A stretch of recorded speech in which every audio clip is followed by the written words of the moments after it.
It's 3 in the morning, your eyes just opened, and something is wrong. You try to sit up, nothing happens. You try to move your hand, just your fingers, just an inch, nothing. Your body is a locked door and you're trapped on the wrong side of it. You want to scream, no sound comes out. And then you feel it, someone is standing in the corner of your room. You can't see them clearly, you just know the way you know your own name that a figure is there in the dark watching you lie there, frozen, helpless. Your heart is slamming against your ribs, and you cannot move a single muscle to save yourself.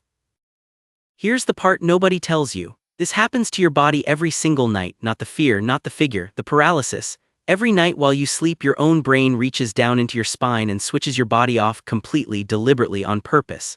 For about 2 hours you lie in your bed as paralyzed as a corpse, and almost every night you never find out. By the end of this, you'll know exactly 3 things. The switch in your brainstem that does this to you. The reason a dark figure appears in the room the second that switch jams. And the rare, terrifying disorder where the switch fails for good and people start hurting others in their sleep without ever waking up. But first, let's talk about what's happening to you tonight. Right now, your body feels like yours. You can lift your arm, tap your foot, turn your head. That control feels permanent. It isn't. Tonight, a few hours after you fall asleep, you'll slide into a stage called REM, rapid eye movement sleep. This is the stage where you dream, vivid dreams, running, falling, fighting, flying. Your brain during REM lights up almost as much as it does when you're wide awake, in some ways more. And that's a problem, because if your brain is firing off commands to run and fight and swing your arms, your body would try to do it. So evolution built a fix. Deep in your brainstem, the ancient stalk of nerves where your brain meets your spine, there's a cluster of cells with one job. The moment you enter REM, they flood your motor neurons with 2 chemicals, glycine and GABA, and those 2 chemicals do something brutal. They shut your muscles off, all of them. Your arms, your legs, your torso, your neck, your jaw. You go limp, totally, chemically limp. It's called REM atonia, and it happens every night for about 90 minutes to 2 hours in stretches that get longer toward morning. Think about what that actually means. Every single night of your life, there's a window of time where you could not stand up if the building was on fire. You could not run if someone broke in. You are, by every physical measure, paralyzed. It's like being put under anesthesia for surgery, except nobody warned you and it happens 7 nights a week. Your body only spares 2 things. Your eyes, that's the rapid eye movement darting back and forth behind your lids while you watch a dream. And your diaphragm, the muscle that keeps you breathing. Everything else, offline. Now here's the thing, this system is supposed to be perfect. Body off, then body on, cleanly every time, and you never notice the gap, but every so often the timing slips, and you wake up on the wrong side of the switch. Let's talk about what happens when it slips. Normally, waking up is a clean handoff. Your brain climbs out of REM, the paralysis lifts, and then you open your eyes with your body already back online. Off, then on, then awake, in that order, smooths. Sleep paralysis is when that order breaks. Your mind wakes up first before your body gets the signal to turn back on. So for a few seconds, sometimes a few minutes, you are fully conscious, fully aware, thinking clearly inside a body that is still switched off. Your eyes work because your eyes never went offline, so you can look around the room. You can see your ceiling, your door, the shape of your furniture in the dark. You know exactly where you are. And that's what makes it so much worse, because you try to move and you hit a wall. You try to sit up and nothing answers. You try to call out and your voice is gone because the muscles that make speech are still paralyzed. You are awake in a dead body, and your brain knows it shouldn't be. If you felt this, you are not rare and you are not broken. Researchers who pooled together dozens of studies found that around 8% of people, roughly 1 in 12, will feel sleep paralysis at least once in their lives. Among college students and shift workers, people with wrecked, irregular sleep, it climbs way higher, close to 1 in 3. It loves a few conditions: sleeping on your back, jet lag, a brutal week where you barely slept and then crashed hard. Anything that scrambles your REM makes it more likely you'll wake up trapped inside it. Here's the good news before the strange news: you can learn to break out of it, and once you understand how, the whole thing gets a lot less frightening. Let's talk about how you get out. First, the single most important thing to know: sleep paralysis cannot hurt you. It feels like you're suffocating, like you're dying, like something is about to end you. You're not, your diaphragm never stopped. You are breathing the entire time, even when it feels like you can't. The episode always ends on its own, usually within a minute or two, and you wake up completely fine. Just knowing that, really believing it in the moment, takes most of the power out of it. But if you want to speed it up, there's a trick that works for a lot of people. Don't fight it. Don't try to throw your whole body upward against the paralysis. That just spikes the panic and gets you nowhere because the big muscles are locked. Instead, go small. Try to move one finger or one toe. Wiggle the very tip of it. The far ends of your body are often the first thing to come back online, and once one small part answers, the rest tends to follow fast, like a light flickering back on. Other people focus on their breathing, slow, steady, on purpose, or on moving their eyes, which never went offline in the first place. The goal is the same. Give your waking mind one tiny piece of the body to grab and let it pull the rest back. And if you'd rather not meet the thing in the corner at all, you can lower your odds of the whole event. Sleep paralysis feeds on chaos. Wrecked schedules, too little sleep, jet lag, and lying flat on your back. Keep a steady sleep time, get enough hours, and sleep on your side, and you starve it of the conditions it needs. So that's the escape hatch. Wiggle a toe, remember your breathing, wait it out. Simple, but none of that explains the strangest part of all, the part where you're not alone in the room, because your brain doesn't just leave you lying there in the dark, it sends you company. Let's meet the thing in the room.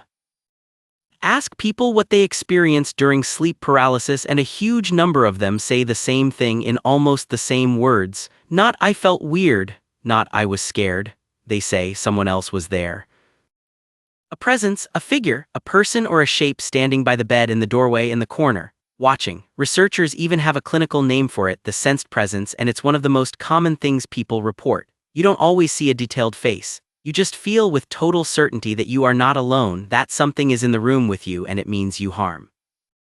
Now you're probably thinking that's just fear, that's just a scared person imagining things in the dark, and here's the uncomfortable answer. It's more specific than that. Your brain isn't just scared, your brain is building an intruder. Here's the leading idea for why. Deep inside your head sits the amygdala, your threat detection center, the part that screams danger before you've even finished the thought. During sleep paralysis, that alarm is cranked wide open. You're frozen, you're helpless, your heart is racing. Every internal signal is shouting that you're in danger, but there's no actual threat in the room. So your brain, desperate to explain why it feels this terrified, does what brains do. It writes a story. It invents the cause. If I feel hunted, then something must be hunting me, and it puts a figure in the corner to match the fear. You're telling me my own brain builds a stranger and stands him in my bedroom? Yes, that is exactly what it does. It's not seeing an intruder and getting scared, it's getting scared then inventing an intruder to fit. And the figure it builds is almost never friendly. It's a threat, a watcher, something wrong, because the whole thing is running on the oldest logic your body owns, that in the dark the safe bet is to assume a predator. But the figure in the corner isn't even the worst of it, because sometimes it comes closer, and it climbs onto your chest. Let's talk about the weight. A lot of people don't just sense a presence during sleep paralysis, they feel it get on top of them, a crushing pressure on the chest, something sitting on them, pinning them, pressing the air out of their lungs. Many describe hands around their throat or a weight bearing down so hard they're certain they're about to suffocate. And once again, there's a real, physical reason your brain lands on exactly this. Remember, during REM your breathing changes. It gets shallow, fast, and automatic, run entirely by your brainstem. Your voluntary control over your lungs, the ability to consciously pull in a big, deep breath, is switched off with the rest of your muscles. So when you wake up paralyzed and instinctively try to gulp down a deep, calming breath, you can't. Your chest won't obey. You get a shallow, restricted little sip of air instead, and it feels exactly like something heavy is crushing your ribs. Your brain feels the pressure, feels the struggle to breathe, and finishes the story it already started. There's a figure in the room, and now the figure is on top of me. Humans have felt this for as long as there have been humans, and they named it long before there was any science. In Old English folklore, a demon called a mare would creep into your room at night, crouch on your chest, and smother you in your sleep. A nightmare, that's where the word comes from, not bad dreams, a specific creature on a specific chest in the specific dark. In 1781, a painter named Henry Fuseli put it on canvas. The painting is called The Nightmare. A woman lies sprawled and limp across a bed, and hunched on her chest, staring straight out at you, is a small, grinning demon. People at the time were disturbed by it, but sleep scientists today look at that painting and see something else entirely. They see a textbook case, a person in rematonia, flat on their back, an unseen weight on the chest. Fuseli painted a brain glitch 200 years before anyone could explain it. And here's what should give you chills. He wasn't the only one who saw it. Across the entire planet, people who never met, who never shared a language or a story, were drawing the exact same monster. But before we go around the world, there's a third kind of experience you should know about because it's the strangest of them all. Let's talk about the third kind. Not every sleep paralysis hallucination is a monster in the corner. Some of them are floating. Researchers who catalog these experiences find they fall into roughly 3 families. The first is the intruder, the presence, the watcher, the figure we already met. The second is the weight, the thing on top of you, crushing your chest. But the third one is completely different. People report the feeling of rising up off the bed, floating toward the ceiling, spinning, flying, being dragged through the air. Some feel like they've left their body entirely and are looking down at themselves lying there. You're telling me people float during a paralysis attack? Yes. And that sensation is the raw ingredient behind half the out-of-body and alien abduction stories people have told for decades. The feeling of being lifted, floating, pulled upward by an unseen force, a huge amount of it traces straight back to a brain waking up in the middle of REM. And there's a clean reason for this one too. Just behind your ear sits your vestibular system, the tiny set of organs that track balance, motion, and where your body is in space. During REM, that system is active and firing, feeding your dreaming brain a sense of movement. But your actual body is lying dead still, paralyzed on the mattress. So your brain is getting 2 impossible messages at once. Motion signals that say you're moving. Muscle signals that say you're not moving at all. It can't reconcile them, so it splits the difference into something unreal, floating, flying, drifting up and out of yourself. 3 flavors of the same glitch: a watcher in the corner, a weight on your chest, a body lifting toward the ceiling. Whichever one your brain serves up, it's building it from the same 3 parts: a mind that's awake, a body that's switched off, and an alarm system with no real threat to point at, so it invents one every single time. Let's go around the world. If the figure were really just random imagination, you'd expect it to look different everywhere. Different cultures, different fears, different monsters, but that is not what happened. Instead, the same scene shows up again and again on every continent, told by people who could not possibly have copied one another. In Newfoundland, they called her the old hag. You wake in the night, you can't move, and an old woman is sitting on your chest, pinning you down. They even turned it into a verb, to be hagged. In Japan, it's kanashibari. The word means to be bound, tied down in metal, as if invisible chains are wrapped around your body while you lie there awake and frozen. In Brazil, there's the pisadeira, a tall, thin old woman with long fingernails who lurks on the rooftops at night, waiting for you to lie down on your back after a heavy meal. Then she climbs down and stands on your chest. Different countries, different centuries, different gods, different words, different bedtime stories, and yet a figure, a weight on the chest, a body that can't move, a mind wide awake with terror. The same report filed by strangers separated by oceans and thousands of years. That is not a coincidence, and it is not a demon. It is the single strongest clue we have that this is coming from inside the machine. Everybody everywhere has the same brainstem, the same amygdala, the same paralysis switch. So when it slips, it produces the same experience, and humans, being humans, reach for the same explanation. A creature, a hag, a spirit, a visitor in the night. They weren't all haunted, they were all glitching, the same way on the same hardware. But that raises the real question, the one we've been circling this whole time.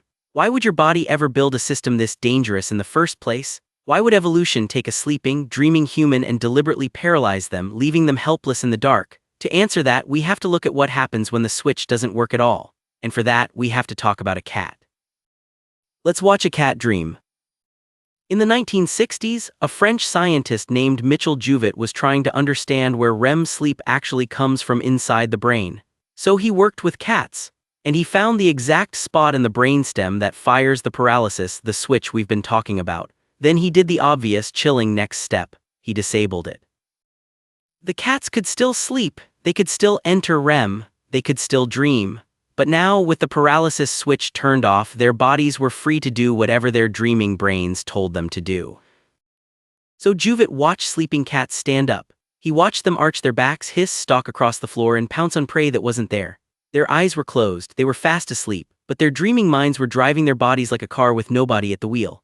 For the first time, someone was watching an animal act out its dreams in real time. A cat, sound asleep, hunting a mouse that only existed in its head.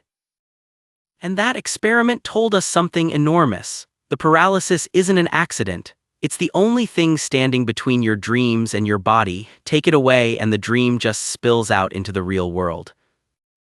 Now here's where it stops being about cats. Because that exact failure, a broken paralysis switch, happens in humans too. It's a real diagnosed condition and it has a name: REM sleep behavior disorder. In people who have it, the atonia is weak or missing. So when they dream, they move, and not gently. There are documented cases of people leaping out of bed, sprinting into walls, throwing punches at furniture. Men who dreamed they were fighting off an attacker and woke up to find they'd been hitting the person sleeping next to them.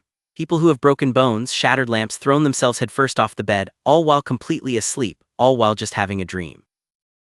For them, the safe, boring, invisible switch that flips inside you every night, the one you never think about, is broken, and their dreams have teeth. But here's the part that turns genuinely dark. That broken switch isn't just dangerous tonight. In a lot of cases, it's a warning about something coming years down the road. Let's talk about what that warning means. When doctors started following people with REM sleep behavior disorder over long stretches of time, not months but years and decades, they noticed something they did not expect.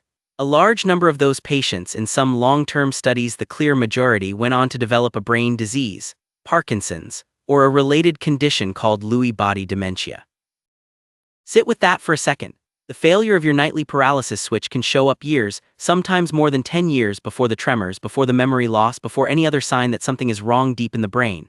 The same little region of the brainstem that runs your paralysis is one of the first places these diseases quietly begin.